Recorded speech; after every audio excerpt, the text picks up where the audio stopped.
سب مل کے پڑھیے الصلاۃ والسلام علیک یا رسول اللہ وعلی آلک واصحابک یا حبیب اللہ الصلاۃ والسلام علیک یا نبی اللہ وعلی آلک واصحابک یا نور اللہ۔ درود پاک پڑھنے کے بے شمار فضائل و برکات ہیں۔ نبی رحمت شفیع امت صلی اللہ تعالی علیہ وآلہ وسلم کا فرمان رحمت نشان ہے کہ تم جہاں بھی ہو مجھ پر درود پڑھو کہ تمہارا درود مجھ تک پہنچتا ہے۔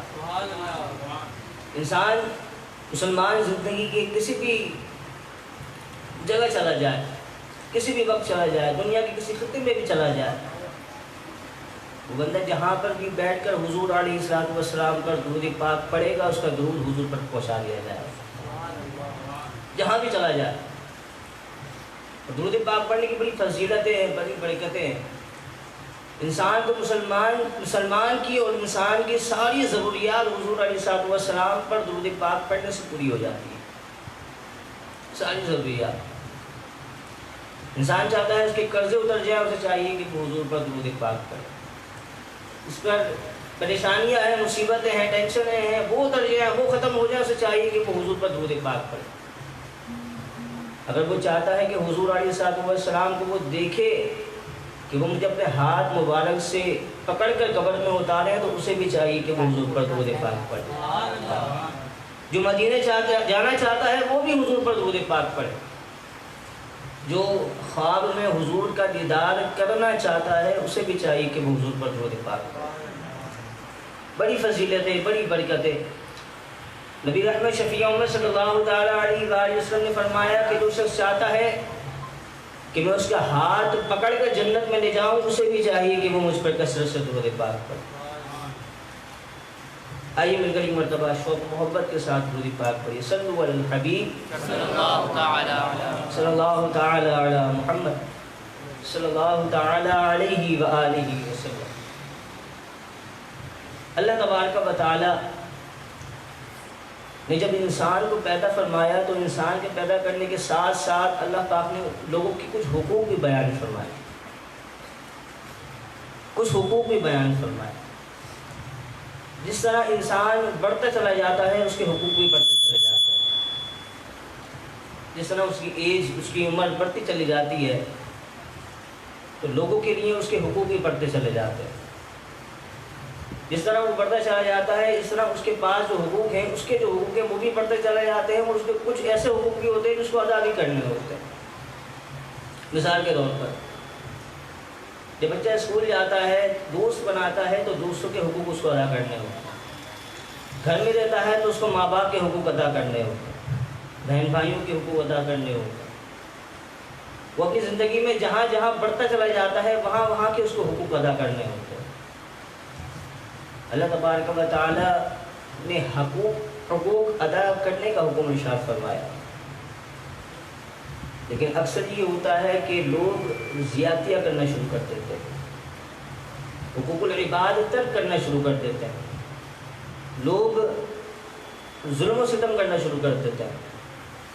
یاد رکھیں کہ اللہ تبارک و تعالی ظلم کو پسند نہیں فرماتا، زیادتیوں کو پسند نہیں فرماتا۔ حضرت وہاب بن منبہ رحمۃ اللہ تعالیٰ علیہ فرماتے ہیں کہ بادشاہ تھا، اس نے اپنے سپاہیوں کو حکم دیا کہ مجھے اپنے محل کو تعمیر کروانا ہے، میرے محل کو تعمیر کیا جائے، آگے بڑھایا جائے، مجھے اپنا محل چھوٹا لگتا ہے، اس کو اور وسیع کیا جائے اور بڑا بنایا جائے۔ سپاہیوں نے کہا کہ بات سلامت آپ ٹھیک کہہ رہے ہیں، لیکن بات یہ ہے کہ ساتھ ساتھ ایک بوڑھی خاتون کی جھونپڑی بھی آتی ہے،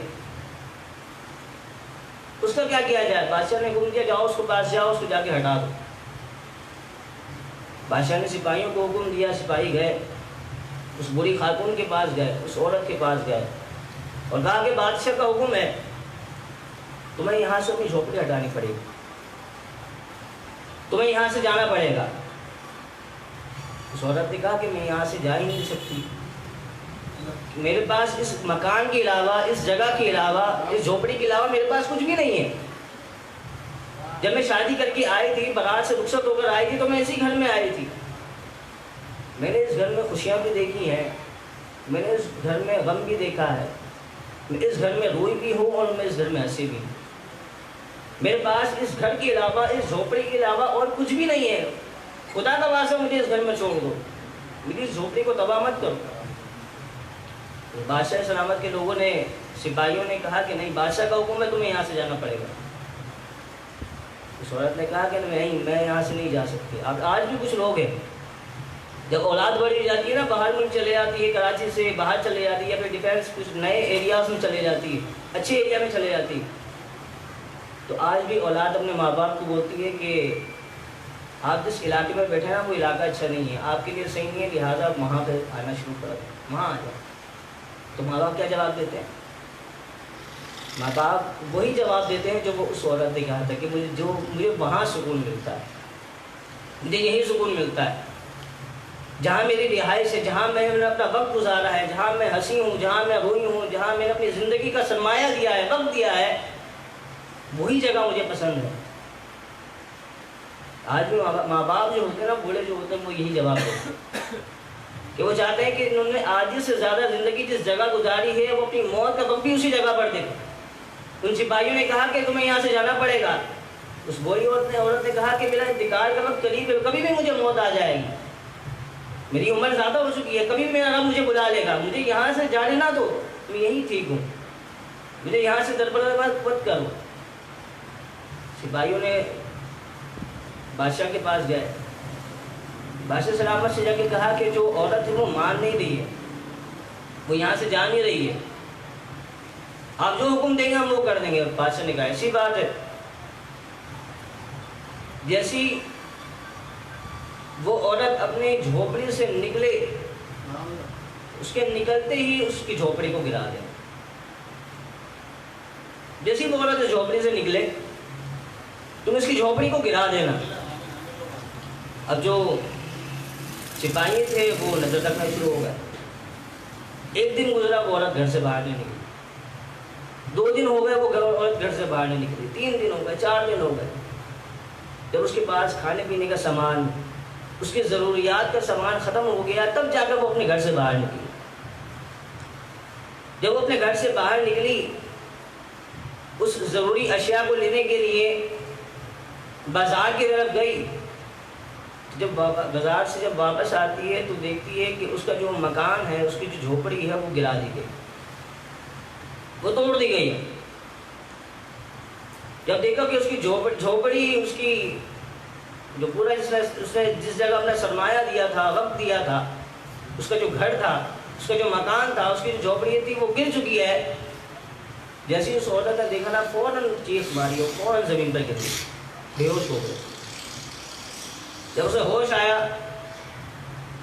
ہوش آتے ہی اس نے اپنی جھولی رب تعالیٰ کی بارگاہ میں پھیلا دی۔ اب ایک بات یاد رکھیں کہ ظالم کی بربادی اس وقت شروع ہوتی ہے کہ جب مظلوم بندہ دل ہی دل میں اپنی رب سے اس کی شکایت کر دیتا۔ کبھی کبھی ایسا ہوتا ہے کہ جب مظلوم جو ہوتا ہے نا، وہ ہر کسی کو بول نہیں پاتا، ہر کسی کو کہہ نہیں پاتا، اپنی فریاد آگے بڑھا ہی نہیں پاتا۔ کبھی کبھی ایسا بھی ہوتا ہے۔ اب جو عورت تھی بیچاری کس کو کہتی؟ بادشاہ ظلم کر رہا، سپاہی ظلم کر رہے، وہ بیچاری کس کو کہتی؟ اس نے اپنی جھولی رب تعالیٰ کی بارگاہ میں پھیلائی اور دعا کیا کی، الفاظ کیا کہے، جملے کیا کہے۔ حضرت وہاب بن منبہ فرماتے ہیں کہ جو اس کے الفاظ تھے وہ آسمانوں کے سارے دروازے کھولنے والے الفاظ۔ حضور علیہ السلام فرماتے ہیں کہ جب مظلوم رب تعالیٰ کی بارگاہ میں دعا کرتا ہے تو اللہ تبارک و تعالیٰ آسمانوں کے سارے دروازے کھول دیا کرتا ہے۔ جب مظلوم دعا کرتا ہے، جب مظلوم رب تعالیٰ کی بارگاہ میں ہاتھ اٹھاتا ہے تو اللہ تبارک و تعالیٰ آسمانوں کے سارے دروازے کھول دیا کرتا ہے۔ اس عورت نے اپنی جھولی پھیلائی، ہاتھ اٹھائے اور کہا کہ یا اللہ تو جانتا ہے کہ میں جو اس گھر سے گئی تھی جان بوجھ کر نہیں گئی تھی، جو میں گھر سے گئی تھی وہ اپنی مرضی سے نہیں گئی تھی۔ یا اللہ تو جانتا ہے کہ جو میں اس گھر سے گئی تھی وہ صرف اور صرف اپنی حاجات کو پورا کرنے کے لیے گئی تھی، اپنی ضرورت کی وجہ سے گئی تھی۔ یا اللہ جب میں اس گھر سے گئی تھی تو میں اس گھر کی حفاظت کرنے کے لیے یہاں موجود نہیں تھی، لیکن یا اللہ تو تو موجود تھا، تو تو دیکھنے والا تھا۔ یا اللہ یہ والا جب میں یہاں سے گئی تھی میں وہاں تھی تب یہ گھر میری نظر میں نہیں تھا، یہ جھوپڑی یہ مکان میری نظر میں نہیں تھی، لیکن یا اللہ تو دیکھ رہا تھا، تیری نظر میں تو تھا، تو دیکھنے والا تھا۔ حضرت وہاب بن منبہ فرماتے ہیں کہ جب اس عورت نے اس طرح کے الفاظ اس طرح کے جملے کہے اور پھر اس عورت نے کہا کہ یا اللہ مجھے نہیں معلوم، مجھے اس چیز کا بدلہ چاہیے، جو میرے ساتھ ہوا ہے وہ اس بادشاہ کے ساتھ بھی ہونا چاہیے۔ جب مظلوم دعا کرتا ہے تو اللہ پاک سارے آسمانوں کے دروازے کھول دیتا ہے۔ حضرت وہاب بن منبہ فرماتے ہیں کہ جیسے اس نے دعا کی نا تو اللہ تبارک و تعالیٰ نے فرشتوں کو حکم دیا کہ فرشتوں جاؤ اس کے بادشاہ کے تخت کو آسمانوں پر اٹھاؤ، یہ بلند مرتبہ چاہتا ہے ہم اس کو بلند مرتبہ دیں گے، یہ اعلیٰ مقام پر جانا چاہتا ہے ہم اس کو اعلیٰ مقام دیں گے، یہ بلندی کی طرف جانا چاہتا ہے ہم اس کو بلندی دیں گے۔ فرشتوں اس کے تخت کو اس کے محل کو آسمانوں کی طرف اٹھاؤ۔ جب اس کے تخت کو اس کے محل کو آسمانوں پر اٹھایا گیا فرشتوں نے عرض کیا اللہ اب کیا کیا جائے؟ اللہ تبارک و تعالیٰ فرمایا اب اس عورت کی دعا کو قبول کیا جائے۔ اس کے تخت کو آسمانوں پر اٹھا لیا، اب اس تخت کو آسمان پر اٹھا کر پلٹو اور پلٹ کر زمین کے اندر دھسا دو۔ جب اللہ تبارک و تعالیٰ سے مظلوم دعا کرتا ہے تو اللہ تبارک و تعالیٰ ساری دعائیں اس کی قبول کر لیتا ہے۔ ہم لوگ زیادتیاں کرتے ہیں، لوگوں کے حقوق العباد ادا نہیں کیے جاتے، لوگوں کے ساتھ ناانصافیاں کی جاتی ہیں۔ اب دیکھیں حساب تو دینا پڑے گا، حساب تو دینا ہے۔ نبی کریم صلی اللہ علیہ وآلہ وسلم فرماتے ہیں کہ اللہ تبارک و تعالیٰ بروز قیامت فرمائے گا کہ کوئی بھی بندہ نہ جنت میں داخل ہوگا نہ جہنم میں داخل ہوگا۔ کب تک؟ جب تک سارے کے سارے لوگ حقوق العباد ادا نہیں کر رہے، تب تک۔ پھر بھائیو حقوق العباد ایک ایسا مسئلہ ہے، ایک ایسی بات ہے جس کی وجہ سے سارے رشتے، ساری دوستیاں، ساری رالیاں سب ختم ہو جاتی ہیں۔ اللہ تبارک و تعالیٰ انسان، مسئلہ کیا ہے؟ مسئلہ یہ ہے کہ انسان نے سارے حقوق اپنے بنانا شروع کر دیے۔ جب تک لوگوں نے رب تعالیٰ کے بیان کیے گئے حقوق پر عمل کرتے رہے تب تک رشتے بھی مضبوط رہے، جب تک دوستیاں بھی بچی رہیں، جب تک میاں بیوی میں لڑائی بھی نہیں ہوئی، جب تک کوئی بھی اولاد اپنے ماں باپ سے جدا بھی نہیں ہوئی، جب تک کوئی بھی اولاد گھر چھوڑ کے نہیں گئی۔ لیکن جب جیسے ہی انسان نے اپنے حقوق بنانا شروع کر دیے، اپنی مرضی کے مطابق، اپنے اخلاق کے مطابق، اپنے کردار کے مطابق کام کرنا شروع کر دیا، تب کیا ہوا؟ طلاقیں بھی ہونا شروع ہو گئی، لوگ ایک دوسرے سے جدا بھی ہونا شروع ہو گئے، دوستی بھی ٹوٹنا شروع ہو گئی، رشتے بھی ٹوٹنا شروع ہو گئے، ہر کام ہونا شروع ہو گیا۔ اللہ تبارک و تعالیٰ نے جو حقوق العباد بیان کیے اس حقوق پہ عمل کیا، ان حقوق العباد پہ عمل کریں، اگر نہیں تو حساب تو دینا ہے۔ نبی کریم صلی اللہ علیہ وآلہ وسلم نے ایک مرتبہ صحابہ سے عرض کی، فرمایا اے صحابہ مجھے بتاؤ مفلس کون ہے؟ صحابہ نے عرض کی یا رسول اللہ صلی اللہ علیہ وآلہ وسلم مفلس تو وہ بندہ ہوتا ہے جس کے پاس مال نہ ہو، جس کے پاس پیسے نہ ہو، جس کے پاس بینک بیلنس نہ ہو، پچھلا کچھ بھی نہ پڑا ہو، نہ گھر بار ہو، کچھ بھی نہ ہو۔ نبی کریم صلی اللہ علیہ وآلہ وسلم نے فرمایا کہ نہیں، مفلس وہ نہیں ہے۔ عرض کیا رسول اللہ پھر مفلس کون ہے؟ حضور نے فرمایا کہ مفلس وہ بندہ ہے جو قیامت والے دن اپنے ساتھ پہاڑ جیسی نیکیاں لے کر آئے، اتنی نیکیاں کہ اس نیکیوں کو شمار بھی نہیں کیا جا سکتا، اتنی نیکیاں کہ اس کی نیکیوں کو گنا بھی نہیں جا سکتا، اتنی ساری نیکیاں لے کر آئے گا۔ اس نے دنیا میں اتنے نیک اعمال کیے ہوں گے کہ جب قیامت والے دن رب تعالیٰ کے حضور کھڑا ہوگا تو ساتھ اتنی ساری نیکیاں لے کے کھڑا ہوگا۔ لیکن حضور نے فرمایا اس نے دنیا میں نیکیاں تو کی ہوں گی لیکن ساتھ ساتھ اس نے کسی کو گالی بھی دی ہوگی، کسی کے ساتھ زیادتیاں بھی کی ہوگی، کسی کے ساتھ ظلم بھی کیا ہوگا، کسی کا حق بھی دبایا ہوگا، کسی کو ناحق کسی کے ساتھ کیا بھی ہوگا۔ آج دیکھیں آج بڑے بڑے بندے چھوٹے چھوٹے بچوں کے ساتھ غلط کر دیتے ہیں، لوگوں کے ساتھ زیادتیاں کر دیتے، بھائی بہنوں کے ساتھ زیادتیاں کر دیتے، بہنیں بھائی کے ساتھ زیادتیاں کر دیتی ہیں، اولاد ماں باپ کے ساتھ زیادتیاں کر دیتی ہے۔ تو نے فرمایا مفلس وہ بندہ ہے جو پہاڑ جیسی نیکیاں ساتھ لائے لیکن اس نے کسی کے ساتھ زیادتیاں بھی کی ہو، کسی کو گالی بھی دی ہو، کسی کی غیبت بھی کی ہو، اور کسی کو دیگر گناہ کیے ہو۔ حضور نے فرمایا اللہ تبارک و تعالیٰ کے سامنے جیسی وہ جا کر کھڑا ہوگا تو پھر اس بندے کے کھڑے ہونے کے ساتھ ساتھ وہ لوگ بھی آ جائیں گے جس کے ساتھ اس نے زیادتی کی، جس کو اس نے گالی دی، جس کے ساتھ اس نے ظلم کیا ہے، وہ بندے بھی آ جائیں گے۔ جب وہ لوگ آ جائیں گے تو اللہ تبارک و تعالیٰ اس بندے کی نیکیاں نکال کر اس بندوں کو دے گا جس پر اس نے ظلم کیا، اس کو گالی دی تھی، اس کو نیکیاں نکال کے دے دی، اس پہ ظلم کیا تھا، اس کی نیکیاں نکال کے دے دی، اس کا حق دبایا تھا، اس کی نیکیاں اس کو نکال کے دے دی۔ حضور علیہ الصلوۃ والسلام فرماتے ہیں کہ چند نیکیاں لے کر اللہ تبارک و تعالیٰ اس بندے ان مظلوم بندوں کو دیتا رہے گا، آخر میں یہ ہوگا کہ وہ بندہ بالکل خالی ہو جائے گا، اس کے پاس کچھ بھی نہیں بچے گا، ایک نیکی نہیں بچے گی۔ لیکن حضور فرماتے ہیں کہ کچھ بندے وہ رہ جائیں گے جن پر اس نے ظلم کیا ہوگا، جن کے ساتھ اس نے زیادتی کی ہوگی، جن کو اس نے پریشان کیا ہوگا، وہ بندے رہ جائیں گے۔ پھر کیا ہوگا؟ حضور فرماتے ہیں پھر یہ ہوگا کہ ان مظلوم بندوں کے گناہ اس بندے کو دیے جائیں گے، ان مظلوم بندوں کے گناہ اس بندے کو دیے جا رہے ہیں جو پہاڑ جیسی نیکیاں لے کر آیا تھا، ایسی اتنی نیکیاں لے کر آیا تھا کہ ان کی نیکیوں کو شمار ہی نہیں کیا جا سکتا تھا، ان کی نیکیوں کو گنا ہی نہیں جا سکتا تھا، اتنی ساری نیکیاں لے کر آیا تھا، لیکن حال یہ ہے کہ اس کے بعد اب کچھ بھی نہیں بچا، بلکہ اس نے جن بندوں پر ظلم کیا تھا ان بندوں کے گناہ بھی اس بندے کے سر پہ ڈالے جا رہا ہے۔ حضور علیہ الصلوۃ والسلام فرماتے ہیں کہ اللہ تبارک و تعالیٰ ان مظلوم بندوں کے گناہ اس بندے پہ ڈال کر پھر اللہ تبارک و تعالیٰ فرشتوں کو حکم دے گا کہ فرشتوں اس کو پیشانی کے بالوں سے پکڑو، اسے پیشانی کے بالوں سے پکڑیں گے، پھر اللہ پاک نے حکم دے گا کہ اسے گھسیٹتے ہوئے لے کے جاؤ اور جہنم میں جا کر دے۔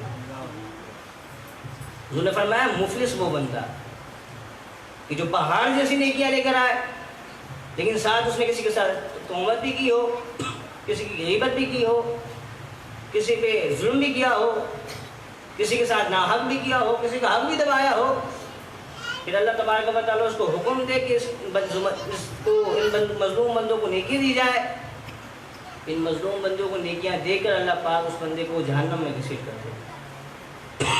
مفلس وہ بندہ، سمجھ آئی؟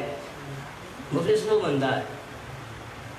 لوگ حقوق و لباد بڑا ترک کرتے ہیں، لوگوں کے ساتھ ناحق ہو جاتا زیادتیاں کرتے ہیں، لوگوں کے حق دباتے ہیں، ایسا نہیں کرنا چاہیے، اللہ تبارک و تعالیٰ سے ڈرنا چاہیے۔ اب یقین کریں آدھے سے زیادہ رشتے اس وجہ سے ختم ہو جاتے ہیں کہ لوگ حقوق العباد ادا نہیں کرتے، آدھے سے زیادہ رشتے، آدھے سے زیادہ دوستیاں، آدھے سے زیادہ یاریاں اس وجہ سے ختم ہو جاتی ہے کہ لوگ حقوق العباد نہیں ادا کرتے، ان کے ساتھ زیادتیاں کرتے ہیں۔ اللہ پاک قرآن پاک میں پتہ کیا ارشاد فرماتا ہے؟ سورہ بروج 30واں پارہ اللہ پاک فرماتا ہے ان الذین فتنوا المؤمنین والمؤمنات ثم لم يتوبوا فلهم عذاب جہنم ولهم عذاب الحریق۔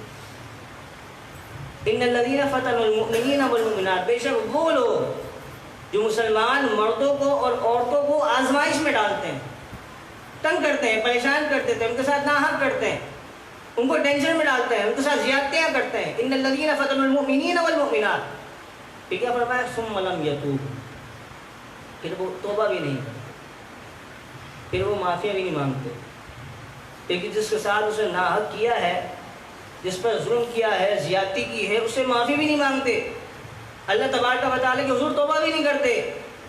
فَلَهُمْ عَذَابُ جَهَنَّمَ وَلَهُمْ عَذَابُ الْحَرِيقِ، ان کے لیے جہنم کا عذاب ہے اور بڑا ہی دردناک عذاب، بڑا ہی آگ والا عذاب، سخت عذاب ہے، ایسا عذاب ہے کہ بندہ اس کو برداشت نہیں کر سکتا، ایسا عذاب۔ میرے بھائیوں، میرے دوستوں، لوگوں کے حقوق العباد ادا کرنا شروع کریں، لوگوں کے ساتھ حسن اخلاق کے ساتھ پیش آنا شروع ہو جائے، لوگوں کے ساتھ زیادتیاں نہ کریں، لوگوں کے ساتھ حق تلفیاں، ان کے ناحق ان کو بیان کرنا، ان کے حق دبانا، اس طرح کبھی نہیں کریے گا۔ اللہ تبارک و تعالیٰ اس چیز کو پسند نہیں فرماتا۔ ایک مرتبہ امام اعظم ابو حنیفہ رضی اللہ تعالیٰ عنہ اپنے رفقا کے ساتھ جا رہے تھے، سفر پر جا رہے تھے۔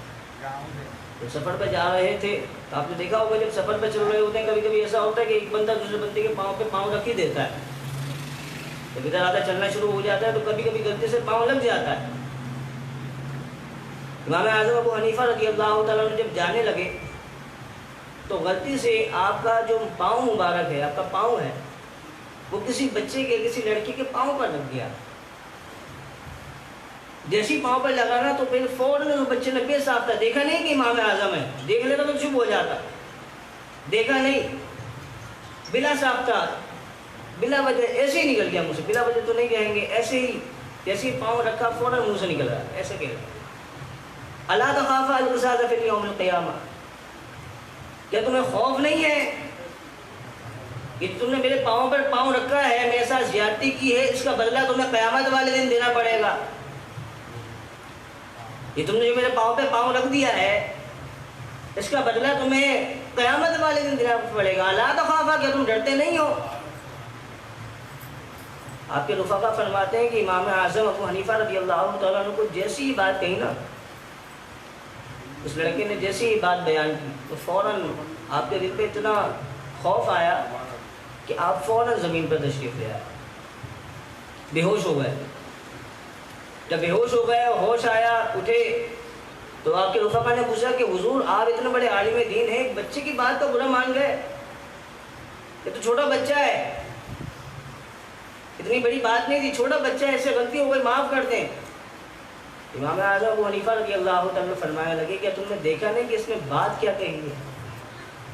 اگر اللہ تبارک و تعالیٰ نے مجھ سے کہا کہ تم نے پاؤں سے پاؤں پہ رکھا ہے، اسے تکلیف پہنچی ہے، تمہیں اسے بدلہ دینا پڑے گا، اپنی نیکیاں اسے دینی پڑیں گی، تو بتاؤ اس دن جس دن نہ ماں باپ ساتھ آئیں گے، نہ دوست یار ساتھ آئیں گے، کوئی بھی ساتھ نہیں دے گا، کوئی بھی اپنی ایک نیکی دینے کو تیار نہیں ہوگا، اس دن میں اپنی نیکیاں اس بندے کو کیسے دے پاؤں گا؟ اس دن میں اس کا بدلہ اس کو کیسے دوں گا؟ اگر اس دن اللہ تبارک و تعالیٰ نے مجھے کہا کہ اس کا بدلہ تم یہ اس سے معافی مانگ کر آؤ، اور اس بندے نے مجھے اگر اس دن معاف نہیں کیا تو اللہ تبارک و تعالیٰ میرے ساتھ کیا کرے گا؟ ہمارا مسئلہ یہی ہے کہ زیادتیاں تو کر جاتے ہیں لیکن بعد معافی نہیں مانگتے، لوگ معافی نہیں مانگتے۔ معافی مانگنا تو بہت دور کی بات ہے، دل میں یہ خیال بھی نہیں آتا کہ ہم نے کسی کے ساتھ زیادتی کر دی، ہم نے کسی کے ساتھ ناحق کر دیا ہے، کسی کا حق دبا لیا ہے۔ ایسا نہ کرے۔ اگر قیامت والے دن اللہ تبارک و تعالیٰ نے حساب مانگ لیا، یقین کرے حساب نہیں دکھائیں گے۔ ایک صحابی سے روایت ہے، فرمایا کہ دعا کرو کہ اللہ تبارک و تعالیٰ بغیر حساب و کتاب جنت میں داخل فرمائے۔ اور اس کی اصول وجہ فرمایا، وجہ یہ ہے کہ جس کا اللہ تبارک و تعالیٰ نے حساب لے لیا، سمجھو وہ پھنس گیا، کیونکہ وہ بندہ حساب نہیں دے سکتا۔ اب دیکھیں نا، آپ وضو کرتے ہیں، وضو میں کتنے قطرے ہوتے ہیں جو آپ کے جسم سے لگے بغیر زمین پر گر جاتے ہیں، آپ نے ایک ایک قطرے کا حساب دینا پڑے گا قیامت والے دن، کیسے دیں گے؟ تو وضو کی قطروں کی بات ہے، لوگ تو لوگوں کی زمینیں کھا جاتے ہیں، ان کے حق کھا جاتے ہیں، ان کے مال کو کھا جاتے ہیں،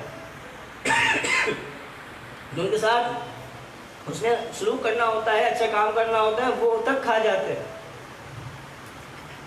اپنی مرضی کے ساتھ زندگی گزار رہے ہوتے ہیں۔ بندہ کہہ رہا ہوتا ہے کہ بھائی میرا اخلاق ہی ایسا ہے، بھائی بلے آپ مجھ سے بات کریں یا نہ کریں۔ آج کل یہی ہوتا ہے نا کہ سامنے والے بندے کو ذلیل کر دیا جائے، سنا دیا جائے، سامنے والے بندے کیا کرتے ہیں، یار بلے آپ مجھ سے بات نہ کرو، میرا بات ہی ایسے، میرا انداز ہی ایسا ہے۔ سامنے والے کیا کہتے ہیں، دوسرے کیا کہتے ہیں، اس سے بات نہیں کیا کرو، برا نہیں ماننا، اس کا انداز ہی ایسا ہے، اس کا انداز ہی ایسا ہے، کہتے ہیں نا لوگ، لیکن ایسا نہیں ہونا چاہیے۔ یہ انداز، یہ عقل سب رب تعالیٰ کے سامنے نکل جاتی ہے. کہ دیکھا کہ اللہ تبارک و تعالیٰ کی لاٹھی بے آواز ہے. بے آواز کا کیا مطلب ہے؟ بے آواز کا مطلب یہ ہے کہ جب چلتی ہے نا تو بتاتے نہیں کہ میں چلنے لگی ہوں. جب کسی کو پڑھنے والی ہوتی ہے نا کہ بتاتے نہیں کہ تو سمجھ جاؤ میں اب لگنے والی ہوں، ایسا نہیں ہوتا. اچانک چلتی ہے، اچانک پڑھتی ہے. تو جب پڑھتی ہے تو انسان کو سارے گناہ یاد آ جاتے ہیں. جب پڑھتی ہے تو انسان کو سارے اپنے اعمال، ساری چیزیں یاد آ جاتی ہیں. میرے بھائیوں ایسا نہ کرے. لوگوں کو حقوق العباد ادا کرے، لوگوں کے ساتھ حسن اخلاق کے ساتھ پیش آئے، اور سب سے بڑھ کر سب سے جو ہے اہم چیز اپنے رشتوں کو نبھائے. رشتوں کو نبھانا سیکھیں. ہمارے یہاں بات بات پر رشتے توڑ دیے جاتے ہیں، بات بات پر رشتے ختم کر دیے جاتے ہیں. مثال کے طور پر اس بندے نے ایسی بات کہی، اچھا میرے بارے میں بات کی نہیں، اب میں اس سے بات نہیں کرتی. میرے بارے میں بات کیسے کرتی ہے؟ ایک بات یاد رکھیے کہ آپ ان رشتوں کو تب تک سنبھال ہی نہیں سکتے جب تک آپ رشتے کی پرابلمس کو، ان کی باتوں کو اگنور کرنا نہیں سیکھیں، نظر انداز کرنا نہیں سیکھیں. اگر آپ کڑوی باتوں کو، بری باتوں کو نظر انداز کرنا سیکھ گئے، صبر کرنا سیکھ گئے، آپ اپنے رشتوں کو بچا لیں. رشتوں کو بچائیں. حدیث پاک میں آتا ہے، نبی کریم صلی اللہ تعالیٰ علیہ وآلہ وسلم نے صحابہ سے عرض کی، آخری حدیث بیان کر رہا ہوں.